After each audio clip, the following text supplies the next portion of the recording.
is a obligation that comes with privilege. That if you are going to bring something to my community that I'm not familiar with, you have to build that bridge.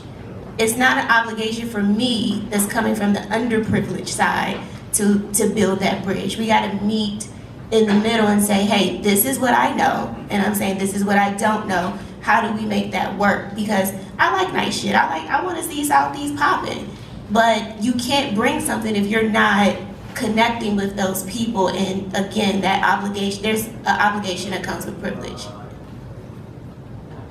Vote. Yeah.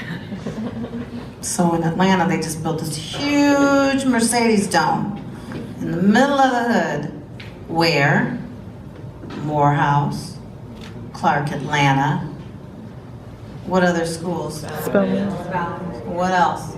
Morris Brown. So Morris Brown had this big building, and the city quietly sold off a lot of the land to the gentrification type of people, right? So we just won a big fight by voting. We won a civil rights fight because we said, nah, if anybody should own that land that Morris Brown is not using because they don't have the money to do it, it needs to be who? Morehouse or Clark Atlanta. So we fought for it.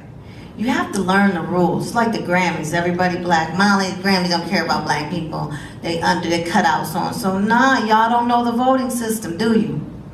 Do you? All y'all producers who have, you have to learn the systems, right? So, you know, how many times do I have to tell people of the black community, y'all not winning Grammys because you don't understand the system.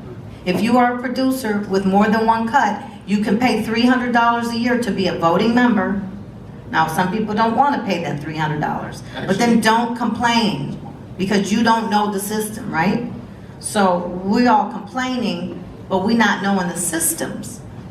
You have to learn about lobbying. You have to learn about voting. You have to go to the city and sit. There are city council meetings. There, you know, one guy went in and bought up 50 houses, 50 people's cribs because they could not afford the taxes because the taxes had gone up in the area where it was gentrified. Some of the houses he got the deeds on were only $2,700 a piece. So for 50 houses, he spent $200,000. And he's charging a 18 to 20% interest if you want your house back. He's paid off your taxes for you. So, you know, we have to be able to, when you talk about, you know, what can we do to not allow these companies and these people to come in, it's a big problem.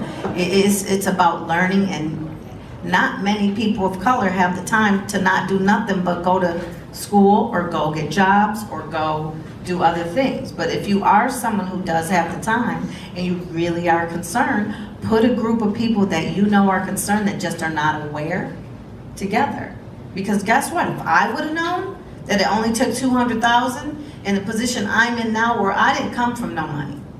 You know, I worked, we had people in my family were on welfare. We had gardens because we had to in the projects.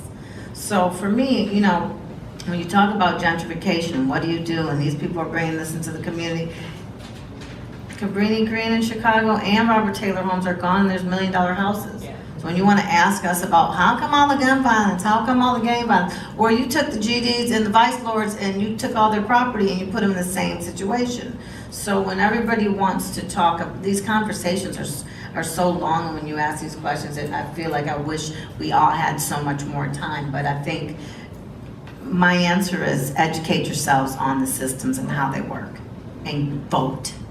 Absolutely, and if I can just piggyback real quick on that, it's voting locally, right? So everybody thinks it matters who the president is. That guy, he's the worst. But you'll find that there's mini Trumps all over cities in tiny little council members. They're council members, they're attorney generals, and we do not pay attention to who they are, and those elections are won sometimes by 500 votes. I feel like one of you in this room, any one of you, could get 500 people to vote for somebody, and it really is paying attention, bringing your people together, and finding a race that's local that actually will affect your life and affect the way that your community moves forward, and that's real.